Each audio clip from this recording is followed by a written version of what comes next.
True crime documentaries are often presented as factual storytelling, but they can sometimes shape the truth in misleading ways. These documentaries can shape how people think about real crimes, even though they may leave out important details or present only one side of the story. Although true crime documentaries are popular and engaging, they can also be biased and overcomplicate cases and influence public opinion in ways that may be unfair or misleading. My name is Dylan, and today we'll be going over how the documentaries can be biased or one sided, influence public opinion, misrepresent real cases, and last but not least, how it can affect real life justice and people.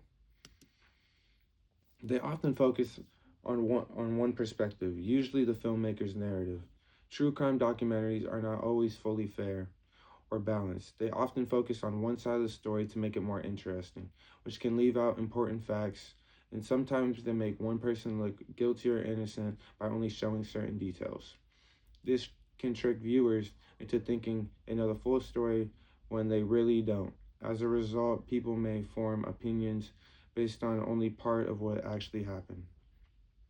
These documentaries also can leave out important facts if they don't fit the story they are trying to tell. This is usually done to make the case easier to understand or more interesting for viewers. However, when the key details are removed, it can change how people fully understand what happened.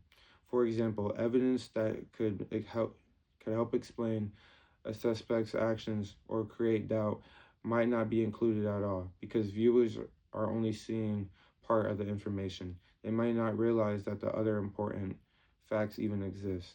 This can make the documentary feel complete, even though it is actually missing important context. According to Redbird.com, in late December 2015, Netflix had just released arguably their most popular true crime documentary ever, Making a Murder, and consumers couldn't get enough. But many fans of the show believed wholeheartedly that Stephen Avery was innocent, a feeling echoed by a petition signed by 275,000 people asking for a pardon for the show's focal character. Beyond being biased or incomplete, these documentaries can also shape public opinion in powerful ways. These documentaries shape public opinion by controlling how a case is presented to viewers through editing, structure, and storytelling choices. Filmmakers decide what details to highlight and what to leave out. This can naturally push viewers towards believing one version of events more than another, even if they don't realize it. Because documentaries often present themselves as factual, audiences tend to trust what they see and may form strong opinions about who is guilty or innocent based on an incomplete picture. Again, the opinion after the documentary is released, viewers often talk about the cases online, share their interpretations with others. Social media, forums, and discussions can spread these opinions quickly, even among people who haven't seen the full documentary or understand the real case details.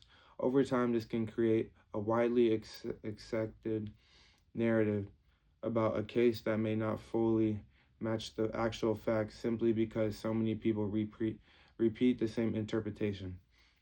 According to a paper by a Georgetown law student, crime media can influence viewers' perceptions of crime and shape how they understand the reality of the criminal justice system. Because documentaries can shape what people believe, those beliefs don't just stay opinions. They can also change how real cases are understood and presented. True crime documentaries can be biased because they are shaped by the opinions and perspective of only a few people rather than the neutral system. As the text explains, these narratives are influenced by the opinions of only a few people who have their own bias and agendas rather than an entire court system that includes the jury.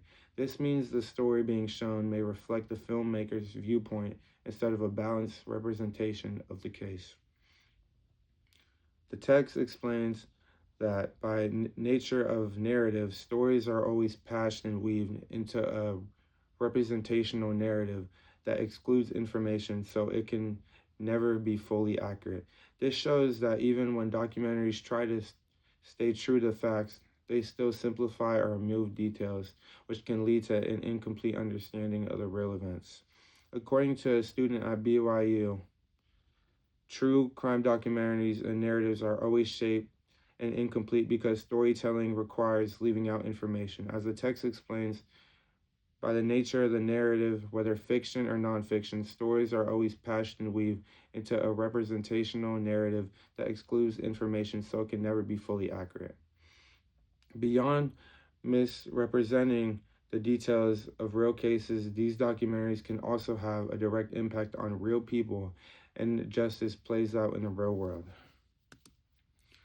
True crime documentaries can affect real life justice by influencing how the public views a case. When a documentary becomes popular, viewers often form strong opinions about who is guilty or innocent, which can create pressure on investigators, lawyers, or even juries. They can also affect real people involved in the case because those individuals involved in the case may be publicly judged or criticized based on how they are portrayed. This can lead to emotional stress, reputation damage, and unwanted attention for the victims, suspects, and their families. Students say, according to JCHSScouring.com, true crime tends to focus on super dark and traumatic or traumatizing crimes, since that is what people are most interested in and will want to watch. But will some but while some want to watch it, for others, seeing an event so traumatizing and dark that a person might have been through might be the worst thing for them. Although true crime documentaries are popular and entertaining, they can also be misleading and have negative effects on how people understand real cases and justice. They can be biased or one sided, misrepresent real events, influence public opinion, and even affect real life justice and the people involved. It is important to remember that these documentaries are not always a complete or fully accurate representation of reality, so viewers should think critically before forming opinions based on them. Thank you.